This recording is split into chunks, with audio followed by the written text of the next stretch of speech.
Jumpa lagi di Rinto channel edukasi Bapak-bapak, ibu-ibu pelaku pengadaan barang dan jasa di desa dimanapun kalian berada.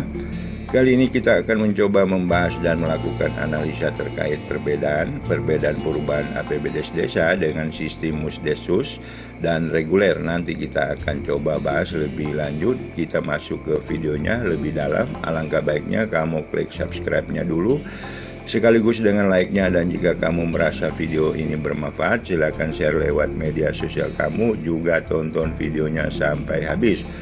Oke, yang pertama untuk perubahan APBDes desa itu dengan metode Musdesus. Dasar hukum yang digunakan adalah Instruksi Menteri Dalam Negeri Republik Indonesia Nomor 3 Tahun 2020 tentang penanggulangan virus corona di desa melalui anggaran pendapatan dan belanja desa, yang mana dijelaskan di huruf E-nya, yaitu langkah-langkah pelaksanaan anggaran. Dan Musdesus sendiri itu dilakukan apabila untuk bidang 5, yaitu bidang bencana keadaan darurat dan mendesak desa, tidak mencukupi atau tidak ada, berbeda dengan perubahan APBD secara reguler yang mana terdapat di Peraturan Menteri Dalam Negeri Republik Indonesia Nomor 20 Tahun 2018 tentang pengelola keuangan desa, yang terdapat di pasal 40-nya.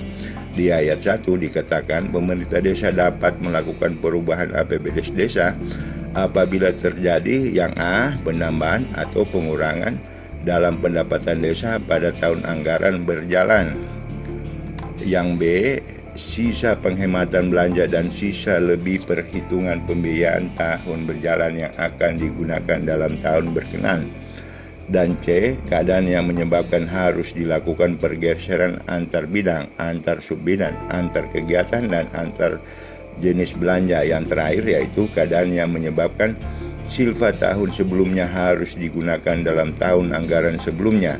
Jadi untuk perubahan APBD secara reguler itu bukan hanya disebabkan karena tidak hanya adanya anggaran atau tidak mencukupinya anggaran di bidang 5, tapi dikarenakan sebagaimana yang ada dijelaskan di pasal 40 ayat 1 mulai huruf A sampai huruf B ini.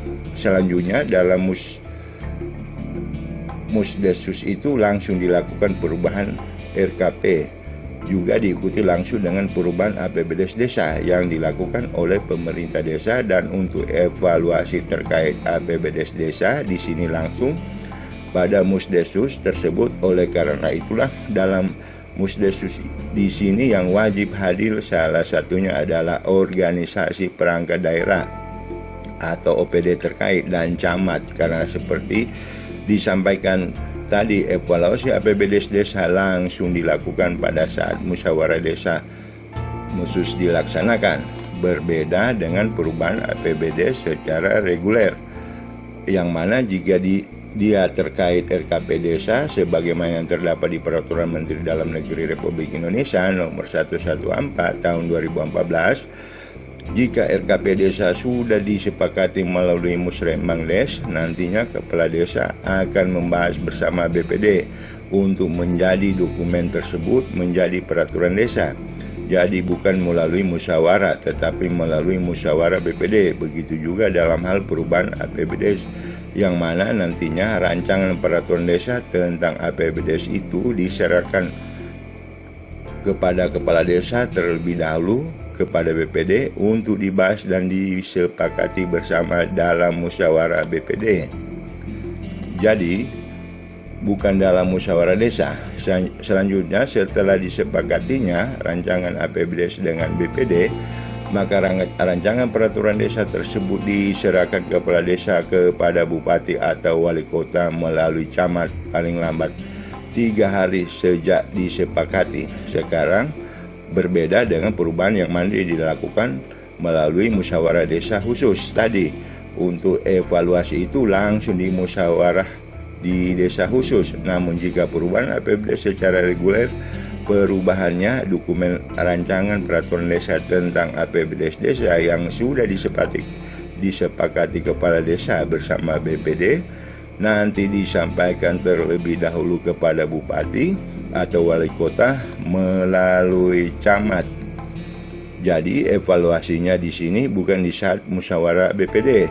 Jadi itulah beberapa perbedaan antara perubahan APBD desa melalui musyawarah desa khusus yang perlu ditekankan. Perubahan APBD desa melalui musyawarah desa khusus hanya dilakukan apabila untuk anggaran di bidang 5, yaitu penanggulangan bencana keadaan darurat mendesak, itu tidak mencukupi atau tidak ada, yang artinya menggeser pagu kegiatan yang ada di bidang 1, 2, 3, dan 4 ke bidang 5.